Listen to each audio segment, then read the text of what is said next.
How to create another YouTube channel with the same email. This tutorial will guide you through the process of creating a second YouTube channel using the same email address. Having multiple channels can help you manage different content types or audiences more effectively. Follow the steps to easily set up your new channel. So let's get started. So first, open any web browser you want to use and go to the YouTube website.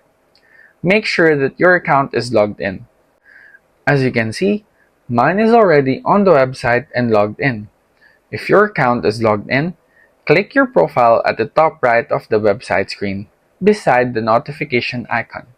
The menu appears. Just click the Settings option to access Settings.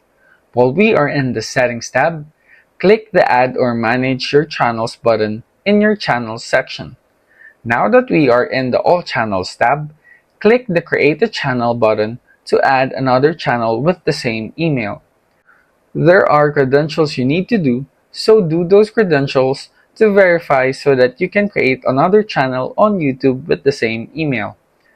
You have successfully created a second YouTube channel using the same email address. This allows you to diversify your content and reach different audiences. Remember to regularly upload content and engage with your viewers to grow your channels. For further assistance, consider exploring additional YouTube tutorials or guides.